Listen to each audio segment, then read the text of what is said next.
ఈ బడ్జెట్ ఆరోగ్య రంగానికి సంబంధించినటువంటి ఈ బడ్జెట్ ఆరోగ్య రంగానికి సరిపోయినంతగా లేదు. మొత్తం రాష్ట్ర స్థూల జాతీయ ఉత్పత్తిలో 1.5% మాత్రమే 1.05 అంటే దరిదాపుగా 1% మాత్రమే కేటాయిస్తున్నారు. ఇది సరిపోవట్లేదు.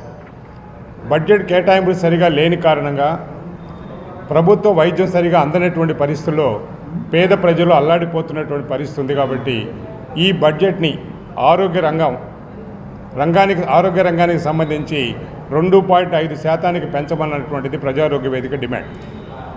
ఈ బడ్జెట్ పెంచకుండా అనేక రకాలైనటువంటి ఆరోగ్య స్కీములు పెట్టినంత మాత్రాన పేద ప్రజలకు వైద్యం అందేటువంటి పరిస్థితి లేకుండా పోతుంది. స్కీములు అయితే నడుస్తుంటాయి, కానీ సరిపోయినంత వైద్యం, అవసరమైనటువంటి వైద్యం ప్రజలకు అందలేని పరిస్థితి వస్తుంది. కాబట్టి ఈ బడ్జెట్ని పెంచాలి, ఇది మొదటి నినాదం, మొదటి డిమాండ్.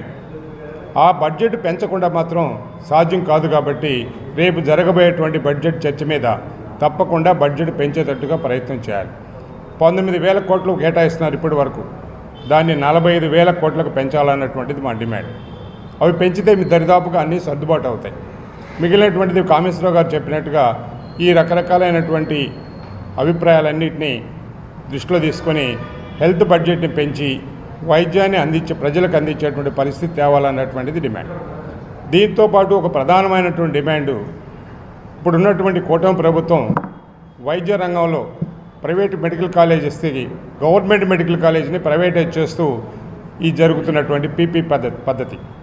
ఈ పీపీ పద్ధతి నుంచి మానుకొని ఖచ్చితంగా ఇప్పుడు ఉన్నటువంటి కాలేజెస్ని, రాబోతున్నటువంటి కాలేజెస్ అన్నింటినీ కూడా ప్రభుత్వ ఆధ్వర్యంలోనే నడవాలి అన్నటువంటిది డిమాండ్.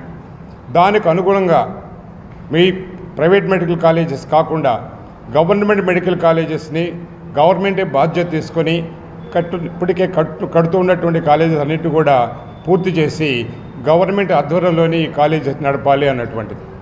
ఇప్పుడేదో కొన్ని టెండర్స్ వాటి కొద్దిగా ఆగినటువంటి పరిస్థితి ఉన్నప్పటికీ ఇప్పటికీ లేట్ అయిన కారణంగా కొన్ని సీట్లు మనం కోల్పోతున్నాం. 1-2 సంవత్సరాలు మనం వెనకబడిపోతున్నాం. అలా కాకుండా ఈ బడ్జెట్లో ఆ మెడికల్ కాలేజ్ కన్స్ట్రక్షన్కి పూర్తి చేయడానికి కావాల్సినటువంటి బడ్జెట్ మొత్తాన్ని కేటాయించుకొని 2-3 సంవత్సరాల్లోనే ఈ కాలేజెస్ 10 మెడికల్ కాలేజెస్ని గవర్నమెంటే కన్స్ట్రక్ట్ చేసి అడ్మిషన్స్ నడిపి ఈ కాలేజెస్ని, హాస్పిటల్ని ముందుకు తీసుకుపోవాలన్నటువంటిది ప్రజారోగ్య వేదిక డిమాండ్. ఇవి రెండూ చేయగలిగితే చాలా వరకు పేద ప్రజలు వాళ్ళ జోబులో నుంచి ఖర్చు పెట్టుకునేటువంటి పరిస్థితి నుంచి తప్పించుకొని వైద్యాన్ని పొందగలిగి ఆరోగ్యంగా ఉండి ఈ రాష్ట్ర అభివృద్ధికి ప్రజలు సహకరించేటువంటి పరిస్థితి, ఉపయోగపడేటువంటి పరిస్థితి ఏర్పడుతుంది. కాబట్టి